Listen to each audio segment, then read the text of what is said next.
જય સ્વામિનારાયણ।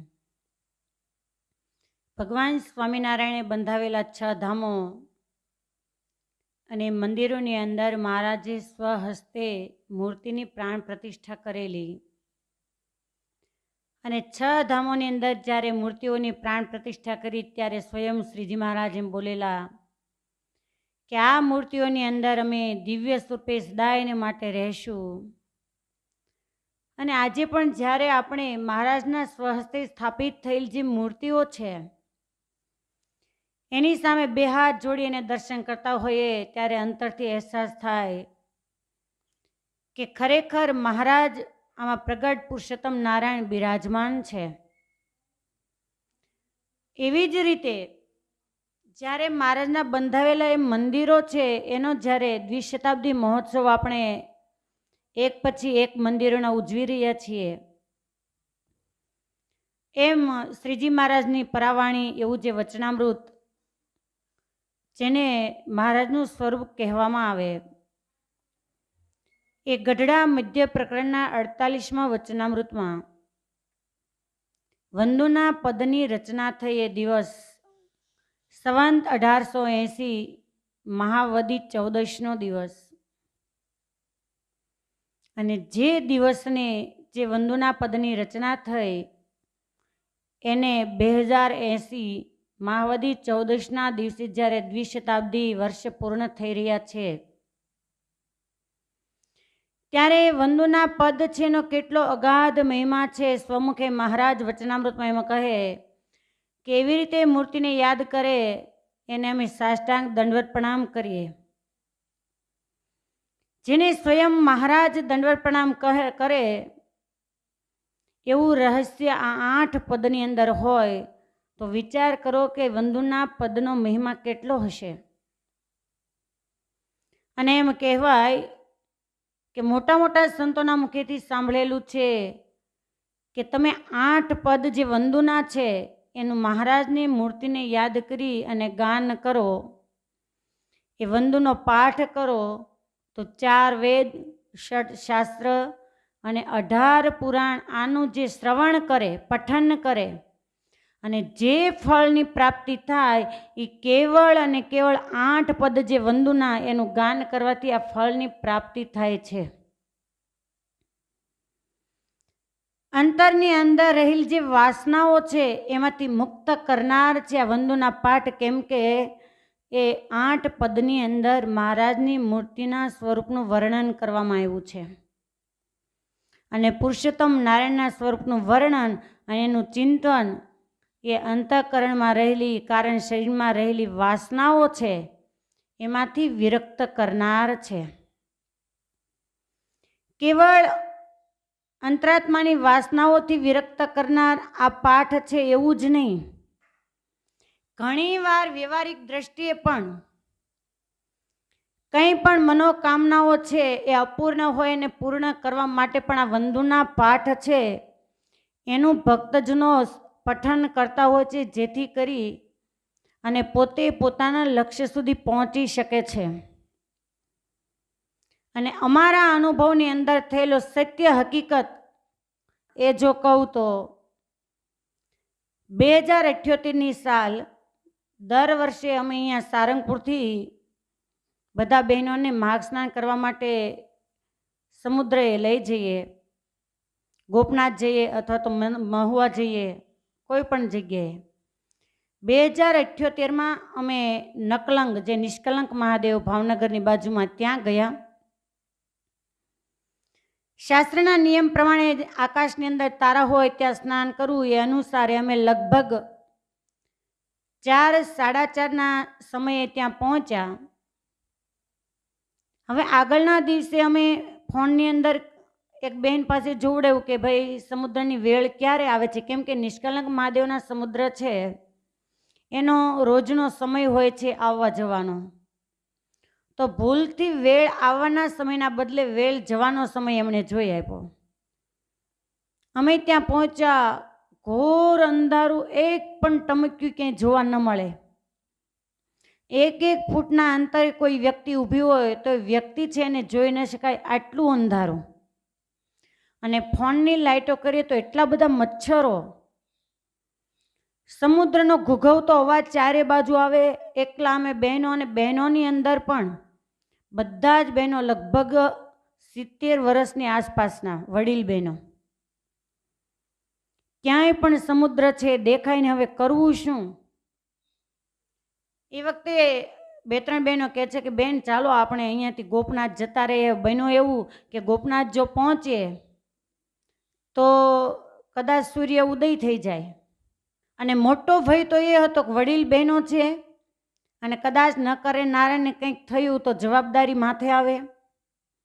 એ વખતે કોઈ રસ્તો નહીં મળતા બધાએ નક્કી કર્યું કે વંદુના પાઠ કરો, જેથી કરીને કંઈક રસ્તો થાય. એટલે વંદુના પાઠ ચાલુ કર્યા. 1-2 બહેનોએ સાહસ કર્યું કે અમે આગળ ચાલીએ, પણ ક્યાંય દેખાતું જ નથી રસ્તો. સમુદ્ર ક્યાં છે ખબર નથી પડતી, તો જોવા કેમ જવું કે પાણી ક્યાં છે? ફોનની લાઇટોથી કોઈ જગ્યાએ પાણી દેખાતું નહોતું. એકલું ભીનું મેદાન દેખાતું હતું, કેમ કે વેળ પાછી જ ગઈ હતી હજી. વંદુના પાઠ આ બાજુ તમામ બસમાં રહેલા બહેનોએ ચાલુ કર્યા. અમે 2 બહેનો છે એ થોડા આમાં આગળ ગયા કે કોઈ વ્યક્તિ ક્યાંય મળે તો એને પૂછીએ. અને એ જ વખતે 2 લક્ઝરી બસો આવી, બધા હિન્દી ભાષી હતા. એને મેં પૂછ્યું કે તમે ક્યાંથી આવો છો? બોલે અમે તામિલનાડુથી આવ્યા છીએ. થોડીક હૈયે હિંમત આવી કે ચાલો આપણે એકલા તો નથી. અને એ લોકો તો એની રીતે ચાલવા લાગ્યા.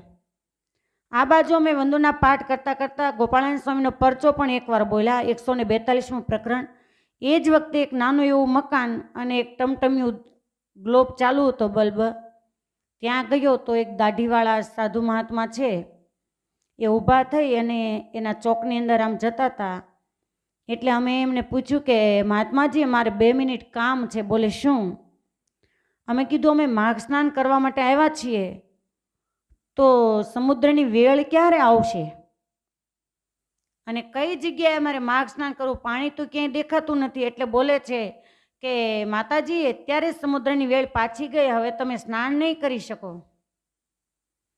અમે કીધું કે અમે માઘ સ્નાન માટે જ આવ્યા છીએ, તમે કંઈક અમને રસ્તો બતાવો તો અમે ત્યાં સુધી પહોંચી શકીએ. પહેલાં મહાત્મા કહે છે કે કેડી છે ને કેડીએ કેડીએ ચાલ્યા જાઓ, પણ ચારે બાજુ સરખું સોઢીના રણ જેવું, આમાં કેડી ગોતવી ક્યાં? એટલે અમે વિનંતી કરી કે તમે અહીંયા રહ્યો છો, તમે જાણીતા હો તો મહેરબાની કરી અને અમને રસ્તો બતાવો. અને વંદુના પાઠનો જ જાણે કરંટ લાગ્યો. એ મહાત્માજી કહે છે કે નિષ્કલંક મહાદેવની પૂજા કરવા મારે જવાનું છે, કેમ કે હંમેશા પૂજા મારા દીકરાઓ કરે છે, પરંતુ આજે બહાર ગયા છે એટલે પૂજા કરવા માટે મારે જવાનું છે. તો વાંધો નહીં, ચાલો 2 મિનિટ હું વહેલા આવું. પછી એ મહાત્માજી સાથે આવ્યા, આગળ એ, પાછળ અમે. અને પહેલી 2 બસો આવી હતી એ માણસો પણ અમારી સાથે જોડાયું. અને છેક નિષ્કલંક મહાદેવ અમે પહોંચ્યા ને બરાબર વેળ ત્યાં જ પહોંચી હતી. એટલે અમે કીધું કે મહાત્માજી તમે કહેતા કે વેળ તો જતી રહી, તો સમુદ્રનું પાણી તો અહીંયા છે. ત્યારે બોલે કે માતાજી એમને તો બિચારાને ખબર ન હોય કે આ લોકોને કઈ રીતે બોલાવે. એટલે કે માતાજી ચોખ્ખાવા પાણીની વેળ છે પાછી હટતી હોય છે. પછી તો એમણે નિષ્કલંક મહાદેવનો મહિમા સમજાવ્યો અને અમે સ્નાન કરી અને પૂજા અર્ચના આરતી બધું સમુદ્ર પૂજન કર્યું. પણ કહેવાનું કે વંદુના પાઠથી બહુ જ કામ થાય છે. દક્ષિણ ભારતની અંદર પણ અમારે આવા જ અનુભવો થઈ ગયેલા. અને જે પૂજ્ય હરિસ્વરૂપ સ્વામીએ વંદુના પાઠનો જે મહિમા છે એની અંદર અમારા અનુભવની અંદર જે ઘટનાઓ બની હતી એ સાઉથ દક્ષિણ ભારતની યાત્રાની અંદર જે બનેલી હકીકત એ અમારા જ ગ્રુપની હતી. અમે લોકો જ યાત્રા માટે ગયેલા અને સત્ય હકીકત બની ગયેલી શ્રીરંગ ક્ષેત્રનો જે ઇતિહાસ છે. અને ત્યાંના જે માણસો છે એ અમારી પાસે ટેક્સ માગતા હતા અને ટેક્સ નહોતો આપ્યો. 1.5 કલાક અમે આજીજી કરી. ટેક્સ ભર્યા પછી પણ એ ટુકડી અમારી પાછળ પડેલી કે નહીં પૈસા આપો. અને ડ્રાઈવરને ચડવાનો જે દરવાજો ત્યાં 2 વ્યક્તિ ટીંગાઈ ગયા અને પાછળ જે સીડી હોય બસની ઉપર ચડવાની ત્યાં 2 લોકો ટીંગાયેલા. અને બસ અમે ચાલુ કરી. આગળ ગયા તો 8 વ્યક્તિઓ એની જ ટુકડીના એ આડા ફર્યા કે પૈસા આપો. ફરી અમે બહુ જાજીજી કરી કે हम साध्वी लोग है, हमको जाने दो, हम तीर्थ यात्रा के लिए निकले हैं, પણ એને કાંઈ અમારું સાંભળ્યું નહીં, પૈસા જ આપો. અને એ વખતે અમારી સાથે જે બહેનો હતા મંડળના, એક આપણે વંદુના પાઠ કરી, એટલે સહેજે મેં મશ્કરીની અંદર એમ કીધું કે કાંઈ બધે વંદુના પાઠ થોડું કામ કરે, કે જ્યાં હોય ત્યાં તમે કંઈક પણ આપત્તિ આવે એટલે એમ કહો વંદુના પાઠ કરીએ, આ તો વ્યવહારિક છે બધું. એટલે બોલે કે ભાઈ આપણને પાઠ કરવામાં શું વાંધો છે. અને તરત જ અમે એમને વંદુના પાઠ છે ચાલુ કર્યા. કદાચ તમને માયનામાં નહીં આવે, 3 પદ પૂરા થયા અને 4થા પદની શરૂઆત જેવી કરી એ જ વખતે પેલા 8 વ્યક્તિઓ છે કાંઈ જ ન બોલ્યા, આને કહે છે કે ચલે જાઓ. અને અમારી ગાડી છે રવાના થઈ ગયેલી.